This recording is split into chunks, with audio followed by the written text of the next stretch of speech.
ఐఎల్డికి specific treatment అంటూ మనకి అంటే ఇప్పుడున్న మందులు ఎట్లా అంటే ప్రోగ్రెస్ అవ్వకుండా ఉన్నాయన్నమాట. అంటే ఆ గట్టిపడుతూ ఉన్నాయి కదా ఊపిరితిత్తులు, ఆ గట్టిపడడాన్ని ఫైబ్రోసిస్ని ప్రివెంట్ చేయడానికి. బట్ ఇప్పటిదాకా ఏదైతే మనకి ఫైబ్రోస్ అయ్యిందో దాన్ని మనం ఏమి రివర్స్ చేయలేము. బట్ ఫర్దర్గా ప్రోగ్రెస్ అవ్వకుండా ఉండేదానికి మందులు ఉన్నాయి. బట్ అవి కూడా ఎంత ఎఫెక్టివ్ అనేది కూడా మనం కరెక్ట్గా చెప్పలేము. ఇప్పుడు పర్ఫినడోన్ అని లేకపోతే కొన్ని యాంటీ ఫైబ్రాటిక్ డ్రగ్స్ ఉన్నాయి ప్రస్తుతం మార్కెట్లో, కానీ మనం అది పూర్తిగా పనిచేస్తాయని కూడా చెప్పలేము. Only best treatment for ILDs ఏంటి అంటే లంగ్ ట్రాన్స్ప్లాంటేషన్.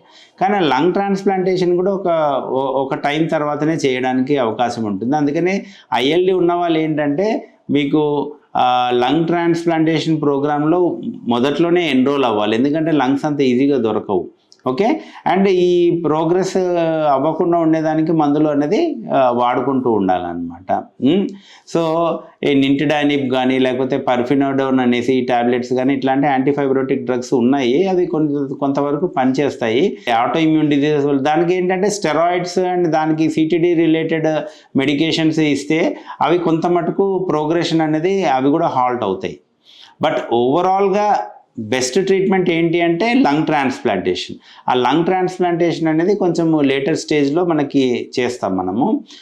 దానికి ముందే మరియు లంగ్ ట్రాన్స్ప్లాంట్ ప్రోగ్రాంలో ఎన్రోల్ అయ్యి ఉండాలన్నమాట. అందుకని ఐఎల్డి వచ్చిన పేషెంట్స్ అనేది ఫస్ట్ మనకి లంగ్ ట్రాన్స్ప్లాంటేషన్ ప్రోగ్రాంలో ఎన్రోల్ చేసుకొని ఓవర్ ఏ పీరియడ్ ఆఫ్, ఎందుకంటే లంగ్స్ దొరికే టైం కదా వాళ్ళకి జబ్బు కూడా ప్రోగ్రెస్ అయ్యే అవకాశాలు ఎక్కువగా ఉంటాయి కాబట్టి అది ప్రోగ్రెస్ అయిన తర్వాత వాళ్ళకి లంగ్ ట్రాన్స్ప్లాంటేషన్ అనేది ఆఫర్ చేయడానికి ఉంటుంది. మెడ్ ప్లస్ లో అదే మెడిసిన్ అదే క్వాలిటీ, మార్కెటింగ్ డిస్ట్రిబ్యూషన్ ఇంకోటి అంటూ వీళ్ళకి అదనపు ఛార్జీలు ఉండవు. అందువల్లే 50 to 80% డిస్కౌంట్ లో మనకు అందిస్తున్నారు.